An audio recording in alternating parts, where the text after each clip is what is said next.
Voilà, nous allons, si vous le voulez bien, prendre la suite de ce que nous avons commencé d'échanger la semaine dernière. Nous étions en train de parler de la personne de Jacob. Vous vous souvenez? Alors je relis le texte pour qu'on se remette dedans.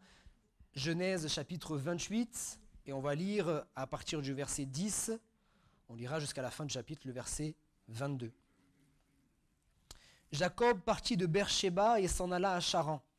Il arriva dans un lieu où il passa la nuit, car le soleil était couché. Il y prit une pierre dont il y fit son chevet, et il se coucha dans ce lieu-là. Il eut un songe, et voici, une échelle était appuyée sur la terre, et son sommet touchait au ciel. Et voici, les anges de Dieu montaient et descendaient par cette échelle. Et voici, l'Éternel se tenait au-dessus d'elle, et il dit, « Je suis l'Éternel, le Dieu d'Abraham, ton père, et le Dieu d'Isaac. La terre sur laquelle tu es couché, je la donnerai à toi et à ta postérité, ta descendance. Ta postérité sera comme la poussière de la terre.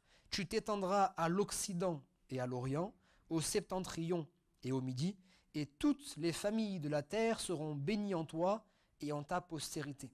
Voici, je suis avec toi, je te garderai partout où tu iras, et je te ramènerai dans ce pays, car je ne t'abandonnerai point, que je n'ai exécuté ce que je te dis. » Jacob s'éveilla de son sommeil, et il dit, « Certainement l'Éternel est en ce lieu, et moi, je ne le savais pas. » Il eut peur, et dit que ce lieu est redoutable. C'est ici la maison de Dieu, c'est ici la porte des cieux. Et Jacob se leva de bon matin, il prit la pierre dont il avait fait son chevet, il la dressa pour monument, et il versa de l'huile sur son sommet. Il donna à ce lieu le nom de Béthel, mais la ville s'appelait auparavant Luz. Jacob fit un vœu en disant, « Si Dieu est avec moi et me garde pendant ce voyage que je fais, s'il me donne du pain à manger et des habits pour me vêtir, et si je retourne en paix à la maison de mon père, alors l'Éternel sera mon Dieu. Cette pierre que j'ai dressée pour monument sera la maison de Dieu, et je te donnerai la dîme de tout ce que tu me donneras. Amen. » Alléluia. Voilà, la semaine dernière, on a pris le temps un petit peu de, en introduction, voir un peu quel était ce personnage, qui était Jacob, quel était son arrière-plan, son histoire, pour comprendre un peu mieux ce qu'il va vivre maintenant. On s'était séparés en parlant des différentes manières que Dieu pouvait utiliser pour nous parler, pour s'adresser à nous. On a vu que Dieu peut utiliser tellement de moyens différents pour nous parler, parce qu'il veut parler, il aime parler. Amen. Il parle tantôt d'une manière, tantôt d'une autre, et on s'était quitté sur la fin de ce verset, mais l'on n'y prend pas garde. Et je vous avais dit que le plus important n'était pas le fait que Dieu vous parle, le plus important c'est ce que vous allez faire de ce que Dieu vous a dit. C'est ça le plus important. Et on avait cité deux exemples. Un exemple dans l'évangile de Matthieu où Jésus va s'adresser directement à plusieurs villes, à Chorazin, à Bethsaïda, à Capernaum, des villes où il avait particulièrement manifesté sa gloire, manifesté sa grâce et son amour. Et toutes ces choses qu'il avait faites, les miracles, les guérisons et toutes ces choses, il ne les avait pas faites en vain, il les avait faites dans un but bien précis, c'était que ces personnes se détournent de leur mauvaise voie, qu'elles croient dans le Seigneur Jésus et qu'elles marchent maintenant avec lui. Malgré tous ces miracles, malgré toutes ces bénédictions, ils ont persévéré dans leur voie. Alors Jésus va leur donner cette parole de jugement. Il dit « Malheur à vous !» Malheur à vous, parce que si ces miracles qui ont été faits dans votre ville avaient été faits à Sodome, avaient été faits dans Tyr et dans Sidon, dans des villes qui ont été, c'est vrai, jugées, elles subsisteraient encore. Vous avez eu une grâce particulière parce que vous avez été visité plusieurs fois, mais vous n'avez pas saisi cette grâce et vous ne vous êtes pas détourné de vos mauvaises voies. De la même manière, lorsqu'on sera devant le Seigneur nous rappellera toutes les fois où il nous a parlé. Et notre bouche sera fermée devant lui. Nous ne pourrons pas dire « Non Seigneur, je ne savais pas, tu ne m'as jamais dit, tu ne m'as jamais parlé. » Si le Seigneur nous parle, alors si le Seigneur nous parle, gloire à Dieu, c'est une bonne chose, mais ne nous arrêtons pas là. Mettons en pratique ce que le Seigneur nous a dit. Alors je vous ai dit que je voulais parler de ce que j'ai appelé les 5 C de Jacob: conscience de la présence de Dieu, crainte de Dieu, communion avec Dieu, construire un édifice et la consécration. D'abord au verset 16, après que Jacob ait fait ce songe, la Bible nous dit qu'il s'éveilla. Jacob s'éveilla de son sommeil et il dit, certainement, l'Éternel est en ce lieu et moi, je ne le savais pas. Pour Jacob, ce n'était pas juste un songe parmi d'autres songes. Pour Jacob, ce n'était pas une nuit parmi d'autres nuits. Il s'est endormi d'une certaine manière et il s'est réveillé d'une autre manière. Et plaise à Dieu qu'à chaque fois que Dieu nous parle, cela fasse de nous des hommes et des femmes différents. Il faut que la communion avec Dieu, il faut que la révélation de Dieu fasse de moi une personne différente, me permette de prendre conscience de Dieu, sa personne, sa nature, son amour, ses plans. Dieu veut se révéler à nous, tantôt d'une manière, tantôt d'une autre. Je dis que nous devrions toujours sortir de l'église différent de ce que nous y sommes entrés. Est-ce que ce matin, quelqu'un va sortir de l'église différent? Il n'y en a pas beaucoup, hein. C'est tout? Ah, vous n'êtes pas obligé de lever la main, hein. Mais moi, je crois qu'il y en a beaucoup plus que ça. Je crois que le Seigneur nous a parlé, le Seigneur nous a bénis, le Seigneur nous a visités. Et je suis persuadé que ça doit être le cas à chaque fois. Alors non, ce n'est pas à chaque fois que ça va se passer comme ça. Dieu se manifeste certaines fois dans le feu, dans le tremblement de terre. Des fois, il y a des cultes comme celui-ci où on sent l'action de l'Esprit, on entend les prières, il y a une onction qui est là. Et d'autres fois, c'est dans le secret. Je redonne l'exemple de cette jeune qui est venue vendredi. Si vous étiez là vendredi, c'était simple. C'était simple.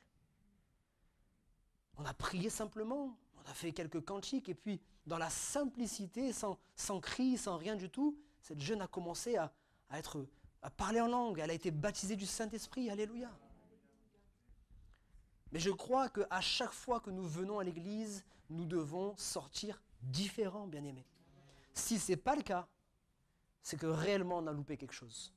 Et si j'ai pris l'habitude d'entrer et de sortir de l'église, si j'ai pris l'habitude de venir à l'église et de repartir sans que ma vie change, c'est que vraiment je me suis endormi, c'est que vraiment je suis devenu religieux. Je peux passer de bons moments, je peux me faire plaisir, mais si je ne ressors pas différent, je me permets de le dire, ce ne sera pas de la faute du pasteur, ce ne sera pas de la faute des musiciens ou de je ne sais qui, c'est de ma faute à moi, ça dépend de ma disposition de cœur. Même si le pasteur n'était pas inspiré ce jour-là, même si les musiciens n'étaient pas en harmonie ce jour-là, même si, peu importe, si j'ai disposé mon cœur, sur toute la prédication, il peut suffire d'une miette que je vais saisir et qui va me faire du bien et que je vais ramener à la maison. Amen. Je crois que nous devons sortir de chacun de nos moments de prière différents de ce que nous y sommes entrés. Différents parce que dans ma prière, j'ai pu me décharger de mes fardeaux. J'ai confessé un péché. J'étais venu plein de culpabilité, mais dans la prière, je suis venu dans la présence de Dieu pour lui dire, Seigneur, par le sang de ton Fils Jésus-Christ, lave-moi, purifie-moi, pardonne-moi. Et quand je ressors de ce moment de prière, je n'ai pas besoin de ressentir quoi que ce soit, d'attendre quoi que ce soit. Je crois dans la parole qui dit, si nous confessons nos péchés, il est fidèle, il est juste pour nous pardonner et nous purifier de toute iniquité. Amen. Je n'ai pas besoin de ressentir quoi que ce soit. Je crois que si je me suis repenti sincèrement, Dieu me pardonne à l'instant même. Donc je sors de ce moment différent. Je sors de ce moment différent parce que j'étais venu dans la prière avec des fardeaux, des soucis, des tracas, et je suis venu déposer aux pieds de Jésus mes problèmes, mes fardeaux, parce qu'il veut prendre soin de moi. Et quand je me relève, je me relève même si je prie debout, peu importe, lorsque je sors de ce moment de prière, mon cœur est plus léger. Amen. Rien n'a changé autour de moi. Ma situation est peut-être toujours la même. Il y a toujours ce conflit dans ma famille. Il y a toujours ce problème au travail. Il y a toujours ce problème d'argent. Il y a toujours ceci, il y a toujours cela. Mais mon cœur est dans la paix parce que je sais que je me suis confié en Dieu et que désormais, c'est plus moi qui contrôle, c'est Dieu qui contrôle. Et que s'il contrôle, il fera toutes choses belles en son temps. Alléluia. Je sors du moment de prière différent parce que par la foi, j'ai saisi le miracle. J'ai saisi la promesse qui était pour moi. Je suis venu dans ce moment malade, je ressors de ce moment guéri. Même si mon corps m'envoie encore des signaux, des douleurs, je sors de ce moment plein de foi parce que je sais que j'ai demandé et celui qui demande, il reçoit. Alléluia. Ce que vous demandez dans la prière, croyez que vous l'avez reçu et vous le verrez s'accomplir. Je continue mes activités, je continue à avoir mal au dos, je continue à avoir mal aux pieds ou je ne sais quoi, mais je sais que depuis que je me suis mis à genoux devant le Seigneur, Dieu m'a guéri, j'ai plus qu'à attendre la manifestation de cette guérison. Alléluia. Je ne peux pas prier et terminer ma prière comme j'ai commencé. Et je dis ça parce que ça a été notre cas à tous. Ne nous mentons pas. Plusieurs fois on a prié parce qu'il est bon de prier chaque jour. Il est bon de prier constamment. Mais prier constamment peut nous emmener malgré nous dans une certaine routine, un certain train-train quotidien. Où on prie et on ne s'attend plus forcément à ce que Dieu réponde, à ce que Dieu parle. La prière ne doit pas être un monologue, bien-aimé. Quand je parle de silence dans le culte, il doit y avoir dans notre vie des silences. Imaginez que, je ne sais pas moi, votre époux, votre épouse, à chaque fois qu'il doit s'adresser à vous, rentre dans la pièce, vous dit tout ce qu'il a à vous dire, et puis dès qu'il a terminé, il claque la porte, il repart. Vous n'avez même pas eu le temps de lui répondre. De dire je suis d'accord avec toi, pas d'accord avec toi, attends peut-être qu'il faudrait... Rien du tout. Il a parlé, il a claqué la porte, il est reparti. Et puis quelques temps plus tard, il se rend compte qu'il a fait des erreurs, il revient vers vous. Il dit pourquoi tu ne me l'as pas dit? Mais à quel moment je pouvais te le dire? Tu m'as parlé et tu es parti. Parle-moi, reste là. Des moments de silence dans notre communion avec le Seigneur personnel. Des moments où on prie et puis des moments où on se tait, on reste là. Il n'y a pas de malaise avec le silence de Dieu. Je reste là et Dieu va me parler par une pensée dans mon cœur. Peut-être ça arrivait à certaines personnes. Il faut éviter, ça c'est au début de notre conversion, hein, la Bible, toc, il faut éviter. Hein. Vous connaissez ce passage que je cite souvent parce qu'il est rigolo, il est vrai. Il y a quelqu'un qui lisait la Bible comme ça, là, un peu au hasard. Il ouvre la Bible à l'endroit où il est question de Judas, et le verset où il est dit « Et il se pendit ». Il ferme la Bible. Il dit non, là on s'est trompé, on va recommencer. Il réouvre la Bible et il tombe sur un verset où il est dit « Et toi, fais de même ». Et là il comprend que non, à mon avis, c'est pas le Seigneur qui parle. Je dis ça avec humour, mais bon, au début de notre conversion, je crois que Dieu peut nous parler parce qu'on ne sait pas vraiment par où commencer. On commence par un texte au hasard et Dieu nous parle. Mais il y a des fois aussi où on est là en prière et puis d'un coup, on ne sait pas pourquoi. Ésaïe chapitre 32, verset 7. Mais vous ne connaissez pas Ésaïe 32, 7. Vous allez chercher Ésaïe 32, 7, paf, c'est la parole à propos. Amen. Mais ça, c'est dans les moments de silence. C'est dans les moments où on se tait, on attend la réponse de Dieu. On attend. Les disciples, les apôtres ont dû attendre à Jérusalem. Vous restez ici jusqu'à ce que vous ne partez pas. Ça ne sert à rien. Oui, mais Seigneur, on avait déjà commencé à faire des missions. On était parti à 12, on était parti à 70, on avait guérison. Ok. Là, vous avez besoin de recevoir une puissance qui va survenir sur vous. Et alors, vous serez mes témoins. Alléluia. Mais restez ici. Et je suis persuadé que dans les 10 jours, ce n'était pas le feu tout le temps. Hein. Il y a dû avoir des moments de creux. Des moments où c'était le silence dans cette chambre haute. On restait là, peut-être même fatigué, épuisé d'attendre. Pendant 10 jours, on a attendu. Mais il y a eu un moment donné où le Seigneur a répondu. Et le Seigneur répond toujours. Amen. Je dois sortir d'un moment avec la parole de Dieu différent. Je ne peux pas ouvrir ma Bible et la fermer de la même manière, bien-aimé. Et là encore, je le dis parce que ça nous est arrivé. Et ça m'est arrivé à moi. Je veux toujours vous rassurer pour vous dire, si ça vous arrive, vous n'êtes pas des mauvais chrétiens, pires que les autres. Ça arrive à tous, même aux pasteurs. Ça m'arrive certaines fois d'arriver au bureau et de faire le ministère par routine. J'arrive au bureau, allez, je commence par la prière. Parce que c'est bien de commencer par la prière. Sauf que ce jour-là, je n'avais pas envie de prier en premier, j'avais envie de lire ma Bible. Mais je vais prier, donc je prie, mais je termine. Puis je vais lire ma Bible. Allez, j'étais dans mon étude de Genèse, donc je continue Genèse. Vous voyez, c'est pas mauvais. Il y a des temps où il faut de la discipline. Il faut se dire, voilà, il faut que je commence la journée par la prière, il faut que je lise ma Bible et tout ça. Mais il y a d'autres moments où, ce jour-là, je peux arriver et au lieu de prier, dire, non, je vais lire ma Bible. Et au lieu de continuer l'étude sur Genèse, ben, je vais aller dans les Corinthiens parce que j'ai envie que Dieu me parle des choses de l'esprit, etc., etc. Et je vais découvrir, waouh, ça me fait du bien. Mais je dois ouvrir ce livre. Jour et nuit. Hein. Quand je dis jour et nuit, vous n'allez pas passer des nuits blanches à chaque fois. Mais il y a des fois où Dieu vous fait sortir de votre lit. Parce que Dieu veut vous donner une parole là maintenant. Quand il y a le silence, justement. Je dois méditer ce livre, je dois ouvrir ce livre. Et quand je le referme, je dois être différent. Soit parce que j'ai découvert ou redécouvert un pan de la robe de Dieu, si vous voulez, une facette de sa nature, de ses attributs. En lisant la Bible, j'ai découvert ou redécouvert son amour, j'ai découvert ou redécouvert sa sainteté, j'ai découvert ou redécouvert sa puissance. Je ferme la Bible différent parce que la foi, elle a commencé à renaître en moi. Cette foi qui était là au début de ma marche avec le Seigneur, mais qui avec le temps, avec certains échecs, avec certaines choses dans ma vie, a commencé à s'atténuer. Ça vous est arrivé aussi? Rassurez-moi s'il vous plaît, pour que je ne sois pas le seul, le seul qui n'est pas spirituel. C'est pas ça. Ça nous arrive à tous. On prie pour la guérison d'un membre de notre famille et puis la personne n'est pas guérie, soit pas guérie du tout pour l'instant, soit pas guérie. Et notre foi, elle prend un coup. Oui, non. Vous êtes trop fort, vous. Hein. Non, on est tous pareils. On sait qu'il ne faut pas agir selon la vue, mais quand même, une fois qu'on a prié, on veut voir les choses. On prie pour une situation, on ne la voit pas s'arranger dans notre foi, là. Elle prend un coup. Comment on fait pour revitaliser notre foi? On ne peut pas juste prier, les disciples, ils ont essayé ça. Hein. Le Seigneur augmente notre foi, comme c'était, hop, baguette magique, ce serait parfait, hein, ce serait merveilleux. Mais ce n'est pas ce que Dieu veut. Tu veux que ta foi augmente? Réouvre un peu la Bible. Réouvre un peu la Bible. Dieu, certaines fois, va fermer le robinet volontairement. Parce que tu es devenu un chrétien d'église. Une chrétienne d'église. Quelqu'un qui entend la parole de Dieu que quand tu viens à l'église. Et ça, c'est certainement pas ce que Dieu veut. Et volontairement, tu verras que même si c'est des paroles qui sont censées te parler, ça ne te parlera pas. Même si tu as disposé ton cœur. Vous savez, bien aimé, c'est pas si simple que ça. On ne peut pas juste se dire, je me lève le matin et puis on prie pour que tout se passe bien. Sinon, on le ferait tous, non? On se lève tous les dimanches matins, par exemple. On se lève tous un peu plus tôt. On se lève tous pour prier, pour dire que tout se passe bien aujourd'hui. Puis c'est merveilleux. Mais ce n'est pas juste le fait de prier. Il faut être sensible.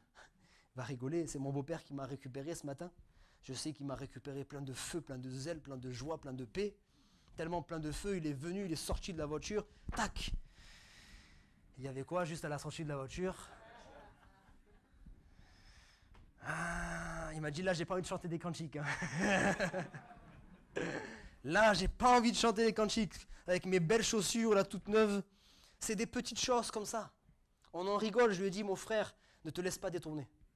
C'est des petites choses comme ça qui font que, vous savez, on est là, hein, il y a plein de... Et puis quelqu'un sur la route qui nous coupe la route, une petite querelle dans le couple. Ça aussi, je sais qu'il n'y a que dans mon couple, ça n'arrive pas chez vous. Mais une petite querelle dans le couple, juste avant le culte. Il y a toutes ces choses qui sont là. Et il ne suffit pas juste de prier. Il faut prier et veiller. J'ai prié pour que Dieu bénisse ces moments. Je ne me laisserai pas avoir par l'ennemi. Je sais qu'il essaye de me détourner. Je sais qu'il essaye de m'enlever ma paix, de m'enlever ma joie. Je vais rester les regards fixés sur le Seigneur. Je dois, comme je l'ai dit, sortir de ces moments avec la parole de Dieu, avec une foi qui a grandi. Parce que la parole de Dieu, c'est ce qui crée en nous la foi, c'est ce qui fait grandir notre foi. Plus je lis la Bible, plus ma foi grandit, parce que je découvre des nouvelles choses, parce que ma foi, elle est renouvelée tout simplement, et ça me fait du bien. Parce que j'entends tellement de mauvaises nouvelles autour de moi, que j'ai besoin d'entendre des bonnes nouvelles. Et pour revenir à ce que je disais, ce n'est pas toujours le pasteur qui va vous les donner, ces bonnes nouvelles.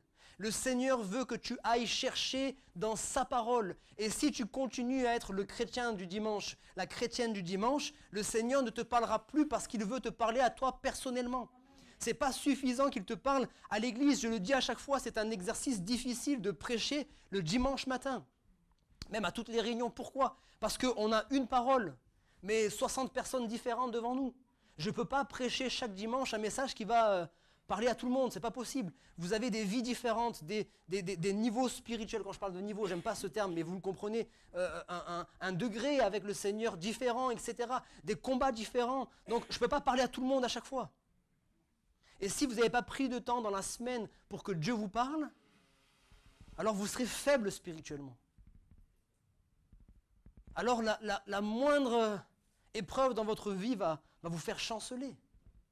Le moindre souffle, et la maison s'effondre.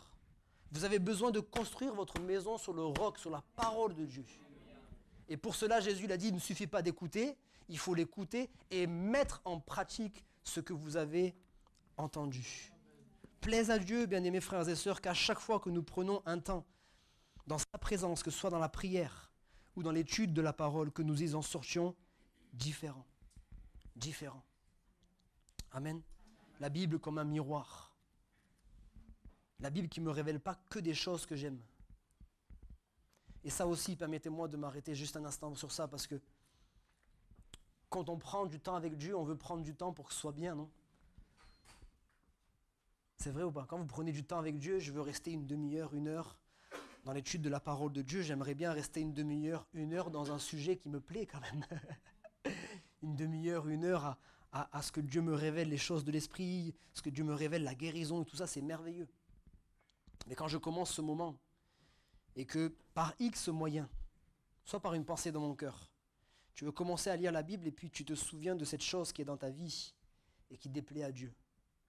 N'essaie pas de forcer à faire taire cette voix. Hein. C'est pas forcé qu'elle soit là pour le mal, cette voix. Hein.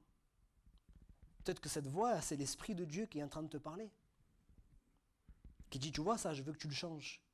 Et puis maintenant, ce même esprit qui te donne une direction dans la lecture de la parole de Dieu. Des fois, c'est une lecture qui est suivie, et puis d'un coup, on tombe sur un passage où la parole, elle est quand même plus dure. Et on n'a pas envie de s'arrêter sur ça. Mais pourtant, on sait que notre esprit s'est arrêté sur ça. Je vous parle ce matin ou pas? Est-ce que vous comprenez ce que je suis en train de vous dire? Il y a des choses qu'on vit tous. Moi, j'aime ça, on vit tous. On est en train de lire, on lit. Et puis d'un coup, même si nous, on n'a pas envie de s'arrêter, notre esprit, il a tiqué là, sur ça. T'es sûr que c'est pas pour toi ça, Kevin? Va pas plus loin. Reviens un petit peu en arrière. Non. Reviens en arrière. Relis. Et plus je le lis, plus c'est comme si l'esprit m'ouvre les yeux. Et je sens qu'il y a quelque chose là. Ça me plaît pas. Ce que je vois dans le miroir ne me plaît pas du tout. Mais c'est pas pour rien. C'est pas pour rien. Alors je peux continuer ma lecture. Je vais pas être frappé d'aveuglement. Hein. Je peux continuer ma lecture, je peux faire ce que je veux. Mais c'est ce que je dis souvent, hein, c'est l'image que je donne souvent. Je continue à marcher. Puis au bout d'un moment, je vais me rendre compte que le Seigneur n'est plus avec moi. Et je vais regarder en arrière, je dis, Seigneur, qu'est-ce que tu fais là-bas? Je dis, ben moi je t'attends. Hein. Je t'attends à Matthieu 7, verset 23. Tu as voulu aller plus loin. Moi je t'attends à Matthieu 7, 23, reviens. Puis je reviens maintenant, et Seigneur, parle-moi. On a besoin de ces moments. Dieu ne peut pas toujours nous donner ce qu'on veut entendre, ce qu'on veut recevoir, etc., etc. Des fois, ça passe par des moments où il nous reprend. Est-ce que je peux entendre quand même un amen sur ça? Dieu veut nous reprendre, et quand il nous reprend, c'est avec amour. Il prouve son amour comme ça. Moi, je rigole parce que... bon, je suis sorti du message, c'est pas grave. On a des prières bien structurées, là. On s'attend à ce que Dieu nous réponde bien, d'une manière bien précise. Seigneur, montre-moi ton amour, s'il te plaît. Montre-moi ton amour, s'il te plaît. J'ai besoin, je vis des moments difficiles. J'ai besoin que tu me révèles ton amour. J'ai besoin de sentir tes bras d'amour. J'ai besoin de savoir, en tout cas de me rappeler que tu m'aimes. C'est bien de prier comme ça. Seulement la réponse, elle va peut-être pas arriver comme vous le désirez. Elle peut arriver dans un culte comme celui-ci où pendant un moment de prière, vous ressentez, il y a comme des frissons, on sent la présence de Dieu, on sent son amour, on commence à pleurer ou alors on est dans la joie, bon peu importe. Mais il y a d'autres fois où Dieu prouve son amour comment? En nous corrigeant. Il dit dans sa parole, je corrige ceux que j'aime. Et s'il te corrige, c'est parce qu'il t'aime justement. Il est en train de répondre à ta prière sans que tu le saches. Parce qu'il t'aime, il veut ton bien. Et parce qu'il veut ton bien, il te corrige. Il te corrige, il t'aime. Et c'est comme ça aussi certaines fois qu'il prouve son amour. Soyons attentifs, bien-aimés frères et sœurs. Soyons attentifs à sa parole. Voilà, peut-être je vais terminer, je n'aurai pas le temps de tout développer, mais dire que, comme Jacob, lorsqu'on prend conscience de la présence de Dieu, on prend conscience de certaines réalités. Par exemple, que Dieu est présent, même là où on ne le voit pas et on ne le ressent pas. Il ne savait pas, il était dans un endroit, c'était un endroit neutre, c'était un endroit classique, il s'est endormi dans un endroit classique. Il s'est réveillé dans la présence de Dieu. Est-ce que Dieu n'était pas déjà présent ici? Certainement qu'il l'était, mais ses yeux n'étaient pas ouverts. On a besoin de ces moments où, par un songe ou par un autre moyen, Dieu nous ouvre les yeux, nous permet de prendre conscience qu'il est avec moi dans ma maison. Même si mon foyer n'est pas chrétien, je parle à certaines personnes, même si mon foyer n'est pas chrétien, même si la majorité dans ma maison, ce n'est pas des chrétiens, Dieu est là, amen, mes sœurs particulièrement, Dieu est là. Dieu est là dans ma voiture, quand je pars au travail, Dieu est là dans les transports en commun, Dieu est là dans la rue, Dieu est avec moi. Et ça va me permettre, premièrement, d'être rassuré dans mes combats, dans mes luttes. Je sais que je ne suis pas seul. J'ai conscience que Dieu est avec moi, comme je le partageais mercredi. Si Dieu est avec moi, qui sera contre moi? À partir du moment où j'ai cette conscience, ce n'est pas la méthode Coé, comme on dit souvent, où je me répète ce verset, Dieu est avec moi. Non, je prends conscience, je réalise, mais attends, mais Kevin, pourquoi tu t'inquiètes?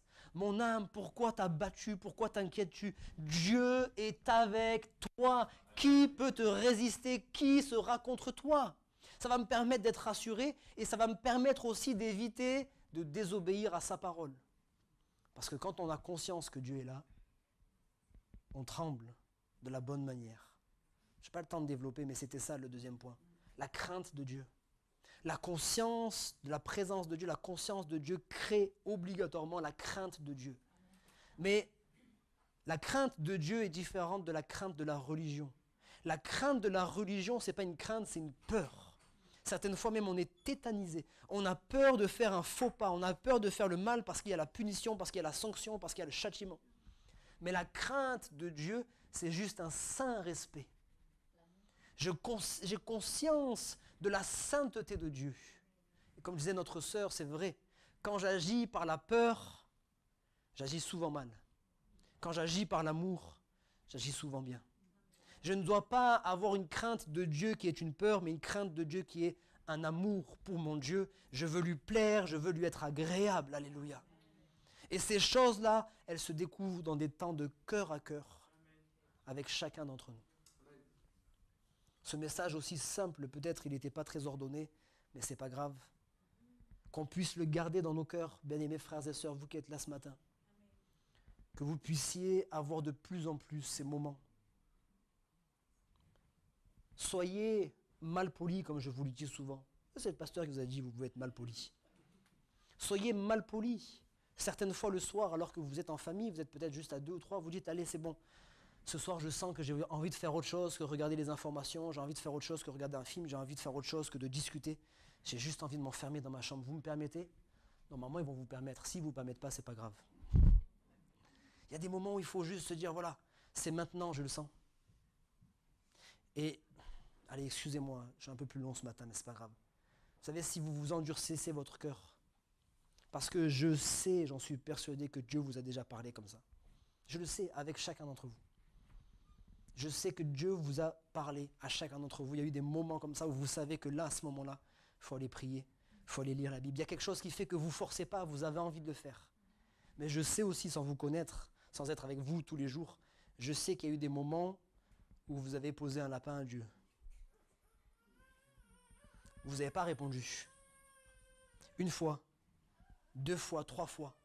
Et ça, c'est comme si vous endurcissez votre cœur. Et c'est ce qui fait qu'à un moment donné, vous vous rendez compte, mais tiens, j'ai l'impression que Dieu ne m'appelle plus. Parce que vous avez endurci votre cœur. Vous êtes devenu insensible. Ce matin, on va terminer par la prière pour que chacun puisse dire, Seigneur, je suis devenu peut-être insensible. Je suis devenu sourd à ton appel. À nouveau, Seigneur, fais-moi grâce.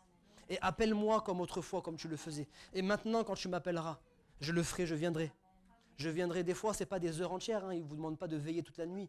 Des fois, en 1/4 d'heure, j'ai envie de dire, c'est bouclé parce que le Seigneur vous a parlé. Mais restez simplement. Quand on est avec Dieu, il n'y a plus de temps. Amen. On termine par la prière, vous voulez bien?